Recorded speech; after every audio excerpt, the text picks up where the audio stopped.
Hello all, welcome back to our channel నేత్ర vlogs in Telugu. ఈరోజు వీడియోలో రోజెస్లో వచ్చే డైబ్యాక్ అంటే ఎండు తెగులు అంటే కొమ్మలన్నీ ఎండిపోవడం మొదలవుతాయి. ఇది ఒక ఫంగల్ ఇన్ఫెక్షన్. అసలు ఈ డిసీజు మొక్కల్లో ఎందుకు వస్తుంది, రాకుండా ఎలాంటి జాగ్రత్తలు తీసుకోవాలి, ఒకవేళ వచ్చినట్లయితే దానికి ఏ విధమైన ట్రీట్మెంట్ తీసుకోవాలి, ఈ 3 విషయాల గురించి ఈ వీడియోలో అయితే తెలుసుకుందామండి. ముందుగా మన ఛానల్ని ఎవరైనా కొత్తగా చూస్తున్నట్లయితే ప్లీజ్ లైక్ చేయండి, షేర్ చేయండి, ఛానల్ని సబ్స్క్రైబ్ చేసుకొని పక్కనే ఉన్న బెల్ ఐకాన్ని యాక్టివేట్ చేసి పెట్టుకుంటే నేను వీడియో పెట్టిన వెంటనే నోటిఫికేషన్ అయితే వస్తుందండి. సో దట్ మీరు దాన్ని మిస్ అవ్వకుండా చూడవచ్చు. అలాగే మీకు గార్డెనింగ్ గురించి ఎలాంటి డౌట్స్ ఉన్నా, మీకు ఇంకా ఎలాంటి వీడియోస్ కావాలి అనేది అయితే కామెంట్ చేయండి. నేను ఖచ్చితంగా ఆ వీడియోస్ అయితే చేస్తానండి. వీడియో స్కిప్ చేయకుండా చివరి వరకు చూస్తేనే నేను ఎలాంటి ట్రీట్మెంట్ దీనికి చేశాను, నేను ఎలా సాయిల్కి ఏమి ఇచ్చాను అనేది అయితే మీకు పూర్తిగా అర్థమవుతుంది. ఇక వీడియోలోకి అయితే వెళ్ళిపోదామండి. డైబ్యాక్ లేదా ఎండు తెగులు అనేది మనకు రోజెస్లో ఎక్కువగా కనిపిస్తుందండి. ప్రతి ఒక్క గార్డెనర్ మామూలుగా ఈ సమస్యను ఫేస్ చేసి ఉంటారు. ఈ డిసీజు మామూలుగా కొమ్మల టిప్స్ నుంచి ఎండిపోవడం స్టార్ట్ అయ్యి కింద వరకు పాకి మొక్క అనేది చనిపోయేలాగా చేస్తుందండి. దీన్ని మనం అస్సలు నెగ్లెక్ట్ చేయకూడదు. ఈ ఎండు తెగులు అనేది 2 రకాలుగా ఉంటుందండి. ఒకటి వచ్చేసి ఫస్ట్ బ్రాంచెస్ మాత్రమే ఎండిపోవడము, మిగతా మొక్క మొత్తం బాగుంటుంది. చూస్తున్నారు కదా, ఇక్కడ నాకైతే బ్రాంచెస్ మొత్తం ఎండిపోయి మిగతా స్టెమ్ మొక్క మొత్తం చాలా బాగుంది. రెండోది ఏంటంటే మెయిన్ స్టెమ్ ఎండిపోవడం అండి. మనకి మొక్కకి మెయిన్ స్టెమ్ ఏదైతే ఉంటుందో అది ఎండిపోవడం, ఇదైతే చాలా డేంజర్ అండి. మెయిన్ స్టెమ్ పైనుంచి ఎండడం మొదలవుతుంది అనుకోండి, కింద వరకు స్ప్రెడ్ అయ్యి మనం చూస్తూ ఉండగానే మొక్క మొత్తం చనిపోతుంది. అసలు ఈ డైబ్యాక్ కారణాలు ఏంటంటే ఫంగస్ అటాక్ అవ్వడం అండి.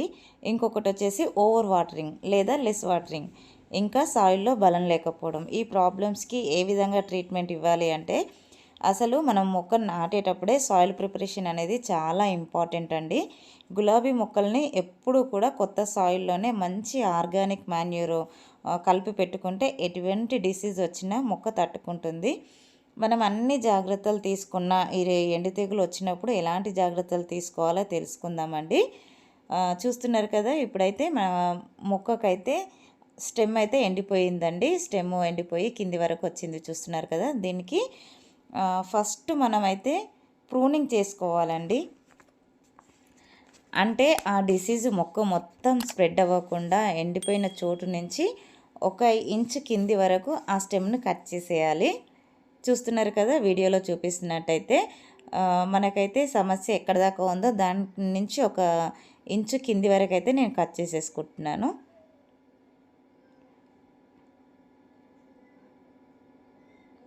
చూసారు కదా, పై వరకు ఎండిపోయింది. నేను 2 ఇంచుల వరకు అయితే కట్ చేసుకున్నానండి. ఇలా కట్ చేసుకున్న తర్వాత అలా అయితే వదిలేయకూడదండి. కట్ చేసిన ప్లేస్లో యాంటీ ఫంగస్ అప్లై చేసుకోవాలండి.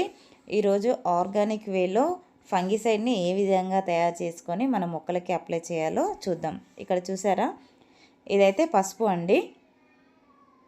మనము పసుపుని చాలా విధాలుగా మన మొక్కలకైతే ఉపయోగించుకోవచ్చండి. ఈ పసుపులో కొంచెం నీమ్ ఆయిల్ అయితే యాడ్ చేస్తున్నానండి. ఎందుకంటే పసుపు ఒక్కటే మన మొక్కలకి అప్లై చేస్తే గాలి వచ్చినప్పుడు కానీ, మనము వాటర్ పట్టినప్పుడు కానీ అది ఊడిపోతుంది, గాలికి మనము ఎగిరిపోతూ ఉంటుంది కదండి. సో మనము జెల్ లాగా దీన్ని తయారు చేసుకోవాలండి. అందుకోసం ఈ నీమ్ ఆయిల్ వేసి పేస్ట్ లాగా మనకి మంచి జెల్ లాగా వచ్చేటట్లయితే కలుపుకోవాలి. చూస్తున్నారు కదా జెల్ లాగా ఎలా ఉందో. ఇప్పుడు దీన్ని మనం కట్ చేసుకున్న ప్లేస్లో ఇది అప్లై చేసేయాలండి. మనం ప్రూనింగ్ చేసిన ప్లేస్లో ఇది అప్లై చేయడం వల్ల అక్కడి నుంచి మనకు ఎలాంటి ఇన్ఫెక్షన్ రాకుండా ఉంటాయి. అలాగే మనము ఎక్కడెక్కడైతే స్టెమ్స్ కట్ చేస్తామో ప్రతి ఒక్క చోట దీన్ని ఖచ్చితంగా అప్లై చేసేసుకోవాలండి. ఈవెన్ మనము ఫ్లవర్స్ కట్ చేసుకున్న ప్లేస్లో కూడా మనం అప్లై చేసుకోవచ్చు. అక్కడి నుంచి మనకు పక్క నుంచి కొత్త స్టెమ్స్ అనేవి వస్తాయి. ఇక మట్టిలో ఉన్న బ్యాక్టీరియాని తగ్గించడానికి నేను అలోవెరాని యూజ్ చేస్తున్నానండి. అలోవెరా అనేది anti fungal, anti bacterial, anti virus properties అనేవి ఎక్కువగా ఉంటాయండి ఈ అలోవెరాలో. దీన్ని మనము మిక్సీ పట్టేసి వాటర్లో డైల్యూట్ చేసి మొక్కలకు ఇవ్వచ్చు. లేదంటే మనం ఇన్స్టెంట్గా చేసుకోవాలంటే ఇలాగా మన చేతితోనే ఇలా మొత్తము దానికి అలోవెరాలో ఉన్న జెల్ మొత్తం కూడా మనకు వాటర్లోకి వచ్చే విధంగా ఇలా గట్టిగా పిసికేసేయాలండి. దీన్ని మనం మట్టి మొత్తం తడిసే విధంగా పోసేయాలి మనం మొక్క మొదట్లో. దీన్ని డైల్యూట్ చేయాల్సిన అవసరం అయితే ఏమి ఉండదండి. ఐ హోప్ ఈ వీడియో మీకు నచ్చిందనే అనుకుంటున్నాను. వీడియో నచ్చినట్లయితే ఒక లైక్ చేయండి, షేర్ చేయండి, ఛానల్ని సబ్స్క్రైబ్ చేసుకోండి. అలాగే పక్కనే ఉన్న బెల్ ఐకాన్ని క్లిక్ చేసి పెట్టుకుంటే నేను వీడియో పెట్టిన వెంటనే మీకైతే నోటిఫికేషన్ వస్తుందండి. సో దట్ మీరు వీడియో మిస్ అవ్వకుండా అయితే చూడొచ్చు. మీకు ఎలాంటి వీడియోస్ కావాలనేది కూడా ఖచ్చితంగా కామెంట్ చేయండి. అలాగే ఈ వీడియో ఎలా అనిపించింది కూడా కామెంట్ చేయండి, లైక్ చేయండి. Thank you for watching my videos.